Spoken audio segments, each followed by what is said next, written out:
السلام علیکم ورحمۃ اللہ وبرکاتہ۔ سامعین، آؤ مختصر قرآن سمجھیں، پارہ نمبر 23 لے کر ہم آپ کی خدمت میں حاضر ہیں۔ اس پارے میں 4 حصے بیان کیے گئے ہیں۔ سورہ یاسین کا بقیہ حصہ ہے، سورہ صافات مکمل ہے، سورہ صاد مکمل ہے اور سورہ زمر کا ابتدائی حصہ اس میں بیان کیا گیا ہے۔ سورہ یاسین کے بقیہ حصے میں 3 باتیں ہیں۔ حبیب نجار کا قصہ بیان کیا گیا ہے، یعنی کہ ایک بستی والوں نے اپنے 3 انبیاء کرام کو جھٹلایا۔ ان کی قوم کا ایک شخص جس کا نام حبیب نجار تھا، اس نے انہیں سمجھانے کی کوشش کی تو انہوں نے اسے شہید کر دیا۔ جنت میں جا کر بھی اس نے تمنا کی کہ کاش میری قوم کو معلوم ہو جائے کہ مجھے کیسی نعمت یہاں پر ملی ہے۔ اس کے بعد اللہ کی قدرت کے دلائل بیان کیے گئے ہیں۔ مردہ زمین جسے بارش سے زندہ کر دیا جاتا ہے، لیل و نہار اور شمس و قمر کا نظام اور اس کا سسٹم بتایا گیا۔ کشتیاں اور جہاز جو سمندر میں چلتے ہیں، اس میں اللہ تبارک و تعالیٰ کی قدرت کا اظہار کیا گیا۔ قیامت کا تذکرہ ہوا، محشر کی ہولناکیاں، سور پھونکے جانے کا تذکرہ، اس دن مجرموں کے منہ پر مہر لگا دیے جانے کا تذکرہ اور ان کے اعداء ان کے خلاف گواہی دینے کا تذکرہ اس صورت میں ملتا ہے۔ اس کے بعد سورہ صافات میں 2 باتیں ہیں۔ جہنمیوں کا باہم لعن طعن اور جنتیوں کا خوشگوار مکالمہ بیان کیا گیا ہے۔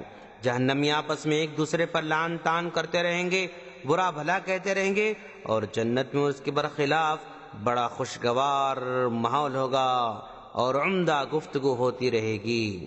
انبیاء کرام علیہ السلام کے قصے بیان کیے گئے۔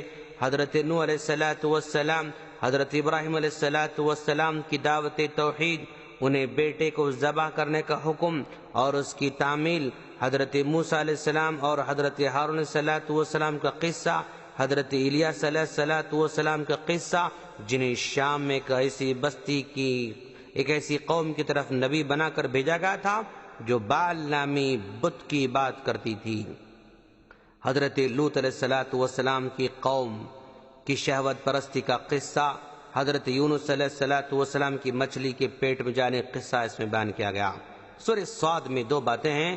توحید اور تمام انسانوں اور موت حیات کی پورے نظام کو چلانے والا صرف ایک اللہ ہے۔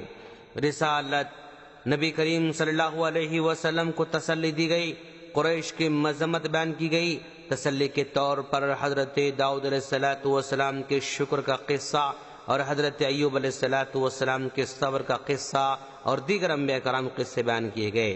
آج ہم مختصر سے طور پر آپ کے سامنے ایوب علیہ السلام کا تذکرہ کرنے جا رہے ہیں۔ کتاب و سنت نے حضرت ایوب علیہ السلام کی جس خصوصیت سے ہمیں متعارف کرایا ہے وہ آپ کا صبر ہے۔ آپ کا ابتدائی زمانہ نہایت خوشحالی کا زمانہ تھا۔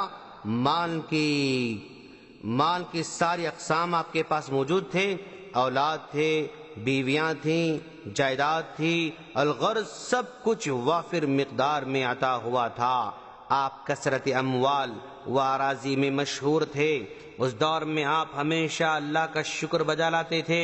پھر اللہ تعالیٰ نے آپ کو دوسری طرح آزمانا چاہا اور آپ پر ابتلا کا، مصیبت کا دور جو آیا کہ ہر چیز آپ کے ہاتھ سے نکلتی گئی اور اپنا یہ حال تھا کہ کسی طویل بیماری مبتلا ہو گئے اور ایسے بیمار پڑے کہ ایک بیوی کے سوا سارے کے سارے بیویوں نے ساتھ چھوڑ دیا، بلکہ لوگوں نے اپنی بستی سے باہر نکال دیا۔ اس ابتلا اور آزمائش کے دور میں آپ نے صبر استقامت کا بے مثال مظاہرہ کیا جو مثال بن چکا ہے۔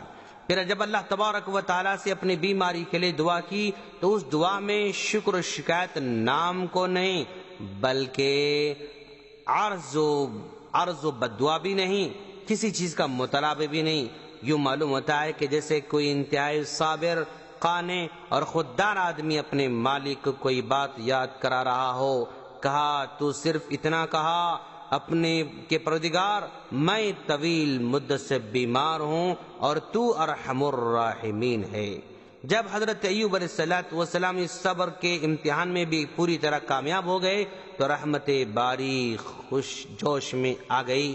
آپ کی یہی بے مطالبہ دعائیں قبول ہوئیں کہ اللہ تعالیٰ نے اسی مقام پر ایک چشمہ جاری کر دیا۔ آپ کو صرف یہی حکم ہوا کہ اپنا پاؤں زمین پر مارو۔ پاؤں مارنے کی دیر تھی کہ چشمہ پھوٹ پڑا، جس کا پانی میٹھا، ٹھنڈا، شفا بخش اور جلدی امراض کو دور کرنے والا تھا۔ آپ نے اس میں غسل فرمایا اور اسی کا پانی استعمال کیا۔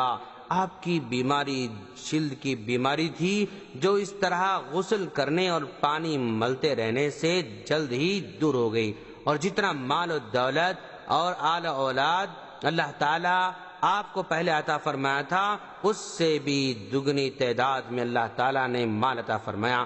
آپ کی صبر کا پھل تھا۔ عبادت گزاری کا ایک پہلو یہ بھی ہے کہ انسان خوشحالی کے دور میں اللہ کا شکر بجا لاتا ہے اور تنگی اور تنگ دستی کے دور میں صبر استقامت سے کام لیتا ہے، جیسا کہ حضرت ایوب علیہ السلام کا نمونہ ہمارے سامنے ہے دوستو۔ اور اس جملے میں سبق یہ ہے کہ جو شخص بھی اس طرح اللہ تعالیٰ کی عبادت گزاری کرتا ہے، ایوب علیہ السلام کی طرح اللہ تعالیٰ اسے بھی پہلے سے زیادہ انعامات و اکرامات سے نوازتا ہے۔ پھر اس کے بعد سورہ زمر کی ابتدائی 2 حصے ہیں۔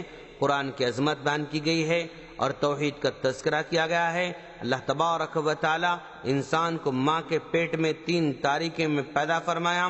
مشرک کی مثال اس غلام کی ہے جس کے لیے کئی آقا ہوں، اور موحد کی مثال اس غلام کی طرح ہے جس کا صرف ایک اور ایک آقا ہو۔ اس طرح یہ پارہ ختم ہو جاتا ہے۔ ہم اللہ سے دعا کرتے ہیں کہ باری تعالیٰ تو ہم تمام کو قرآن مجید کو سمجھ کر پڑھنے کی توفیق عطا فرما۔ آمین۔ السلام علیکم ورحمۃ اللہ وبرکاتہ۔